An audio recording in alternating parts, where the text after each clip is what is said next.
What's going on, guys, and welcome to Rook's Gaming Corner, a gamer's best friend. Now, every gamer is going to have that certain genre of game that you'll always prefer over all others, and for me, it's gotta be RPGs. I've always just been a huge fan of getting immersed in strange and fantastical worlds, going on a journey and discovering new and interesting stories. And I find that when it comes to RPGs, no other franchise quite pulls it off like Final Fantasy.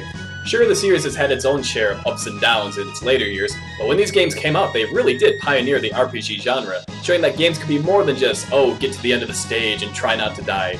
There were complex and memorable stories, unique and interesting characters, and my own personal favorite, the horrible monstrosities you could summon down upon your enemies.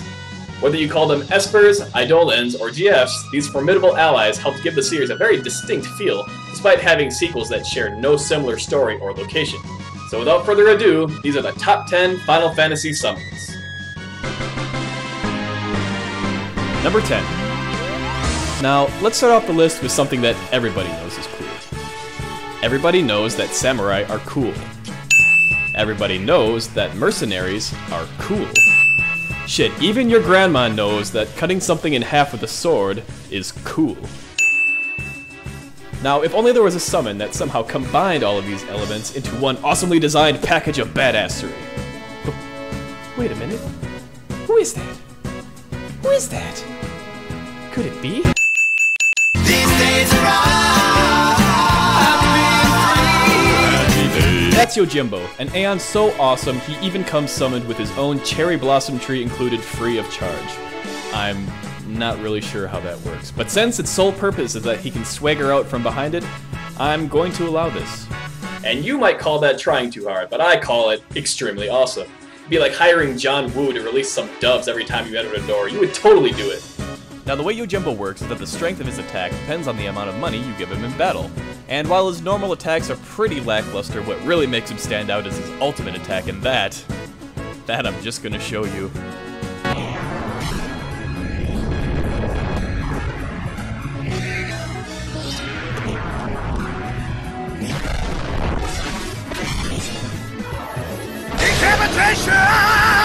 I mean, damn!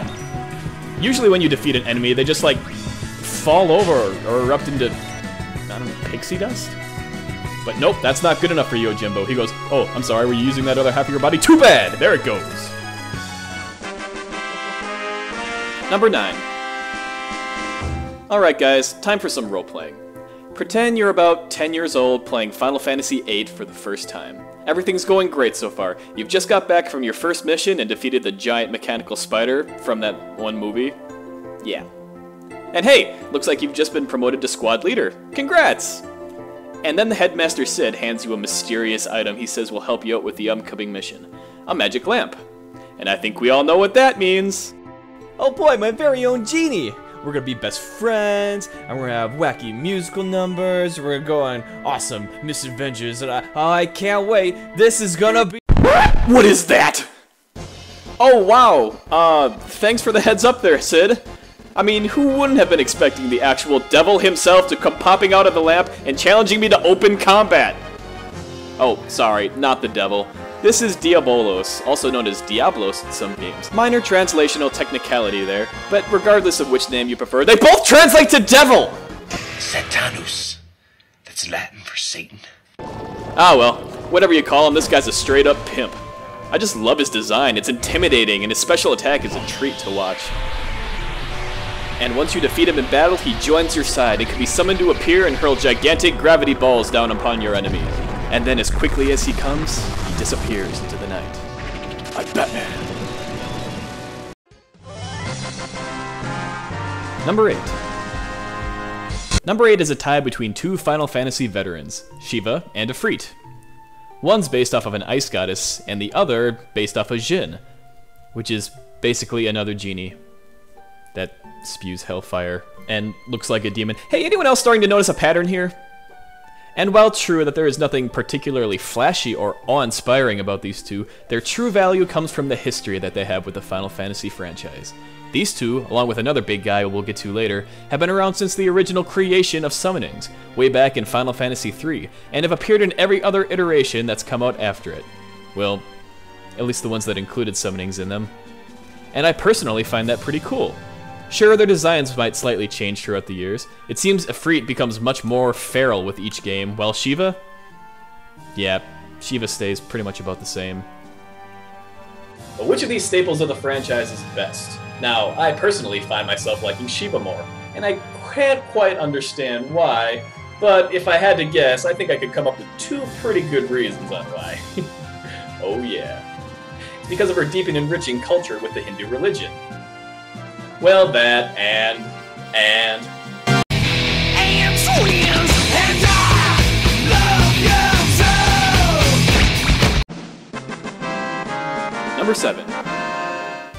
Number 7 goes to the summon with the least threatening name, Alexander. Really? Alexander? Couldn't come up with anything a little more intimidating than that? I mean, you got the mighty Yojimbo, the fearsome Diabolos, and Alexander. I wouldn't say that to his face, though. In fact, good luck getting to his face. The guy is as big as a freaking mountain.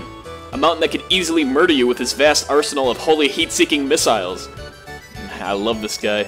He's like if the Iron Giant was 10 times bigger and had even more firepower. He looks like something the Wanderer should be scaling to stab at its big blinking pressure points. He looks like something Solid Snake should be shooting rocket launchers at. But you know what makes Alexander really great? In Final Fantasy IX, the guy took on Bahamut in a single fight and won. You know, Bahamut, huge, powerful king of all dragons. Yeah, Alexander wiped the floor with him. Like a boss. He's just the epitome of the word huge and more than deserving of the number 7 spot. Number 6. Now, I might get some flack for saying this, but what the hell, it's my show, I can say what I want. I hate Moogles, guys. That's it. I just really dislike them in general. You can go and call me Mogsist all you want. They've just always annoyed me for some reason. I mean, where do they get off ending all their sentences in Kupo?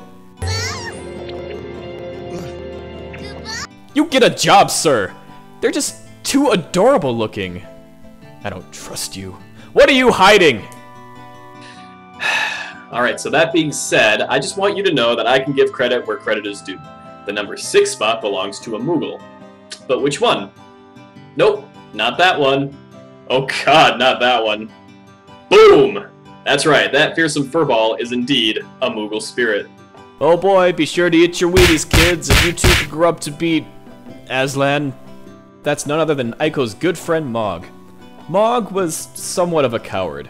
She was always running off whenever there was trouble, leaving a 6-year-old girl to fend for herself. I mean, not like I blame her or anything. When you're only 2 feet tall and consist mainly of fluff, I'm not sure what you could offer in terms of protection. In fact, one of the first times you meet her, she's running for her life from Quina here. But in spite of her cowardice, Mog gets put on this list for making the ultimate sacrifice. When Aiko gets captured by Queen Garnet's goons, Mog overcomes her fear and rushes in to save her. Mog's power level then goes over 9,000 as she warp digivolves into Mega Level to lay the smackdown on her enemies atop the Valley of Corrupted Gravity. Mog's Moogle form dies, but let it be known that she died a hero, sacrificing her life for a good friend. It's a really touching story, you know? If Moogles can change their ways, then why can't I? What do you say, Moogles? Should we give it another shot? He's getting the knife. I take it back! You stay away from me! Number 5. Number 5 on the list goes to Eden from Final Fantasy VIII. And you'll forgive me if I don't have much to say about this guy, seeing as I have no idea what the fuck is even going on in this summon.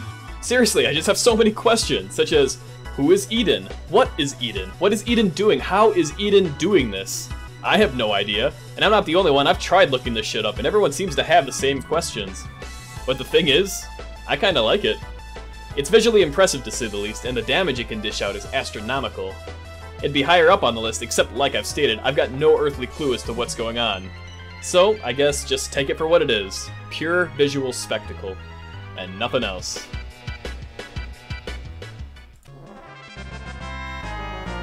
Number 4. Up next we have everyone's favorite Cthulhu Nightmare horror, Anima. And isn't she just the cutest, folks? Anima is one grumpy gal, but then again, you'd probably be upset too if you look like the illegitimate child of Freddy Krueger and Dagon. But we all know deep down, looks aren't really what matters, just as long as you have something to love. And what does Anima love more than anything? Pain. She loves pain so much that even her special move is just pain. Good job. Good job, guys. Real descriptive. Super. But the real question is, why is Anima so angry? Now, I'm no psychologist, but I think it might have something to do with this thing. Much like Eden, I have no idea who or what it is, or why it and Anima share a digestive tract, like some sort of twisted cat dog from hell. All I know is, dude's pretty pissed off. That and he's one hell of a boxer.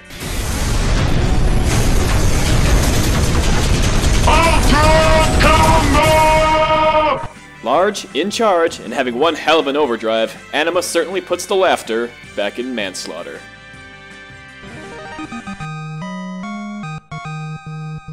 Number 3. Do I even have to explain why Ark from Final Fantasy IX is awesome? Well, I suppose that would be my job. So okay, let me get out my checklist of badassery. Cool design? Check. The guy's basically a transformer, and that's cool. Sometimes. Or maybe a Gundam if you're a nerd! Actually, he kinda looks like how I imagine Alexander would if he laid off the Twinkies and lost a few tons. Awesomely cinematic attack animation? Check. Because why just go for the missile barrage when you have a huge cannon attached to you? I mean, you know you're doing something right when your attack can be seen from space. Wait a minute, wasn't I standing like right next to him? Ark, you know that I'm still in the immediate area, right? Maybe hold off on that cannon until I... Oh, crap.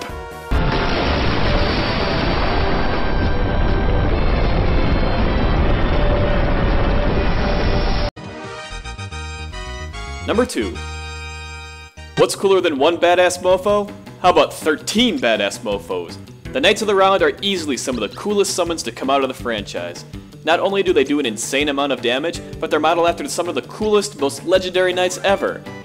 No, not those, oh, well yes, those knights, but a different version of those knights.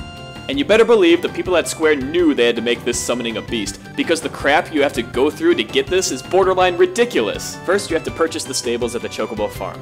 Then you need to find the Chocobo tracks near these areas and catch a good and a great Chocobo. Once you have a good and great Chocobo, you need a combined total of 4 wins in the Chocobo racing minigame. Then breed the 2 Chocobos and you'll either get a blue or green Chocobo. Fight 3 to 18 battles, then breed them again, and hopefully you'll get the other color you need. Go back to the Chocobo racing and win 9 times, breed the blue and green for a black Chocobo. Then you need to fly to the Icicle Inn and catch a wonderful Chocobo. Go back to the races and get a combined total of 12 wins to breed the black and wonderful Chocobo to make a gold. Ride the gold Chocobo into the middle of the island to find the Knights of the Nine materia sitting in the middle of the island. Oh my god!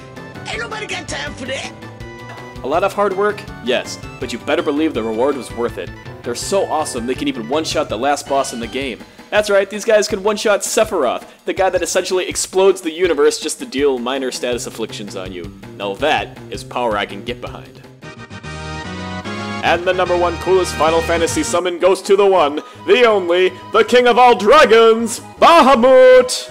Yes, that's right, Bahamut comes up on top. But then again, how could he not? He's got everything that I love about a Final Fantasy summon. He's got history, he's got cool design, and most importantly, he's a huge fuck-off dragon, and I love that. But Rook, you say, there are so many different versions of Bahamut. Which one actually won? The answer is yes. All of them won. See, the thing about Bahamut is, he's got something for everybody. I mean, everybody who likes dragons at least. So it's like, pick your frickin' flavor. You like the red one? That's great. Like the green one? That's great too. Like the awesome Mecha Bahamut that destroys the world with its orbital laser face from outer space? You monsters. The versatility this guy has is astounding. It's the reason why he's always brought back for every new Final Fantasy release, and it's also the reason why I put him ahead of some of the flashier, harder to get summons like Eden and Knights of the Nine. Those summons are amazing spectacles, but are ultimately exactly that, spectacles. At the end of the day, they just don't have the staying power that Bahamut will always have, that more than earns him the number 1 coolest Final Fantasy summon. And there you have it, everybody, the top 10 Final Fantasy summons. If you think that somebody should be on the list that isn't, why don't you let me know in the comments. Tell me your favorite Final Fantasy summon and why. And if you liked the video, why don't you go ahead and click the like button. I greatly appreciate it and it helps me out. And until next time, this has been Rook's Gaming Corner, and I haven't come up with an end catchphrase yet. Maybe I should redo that.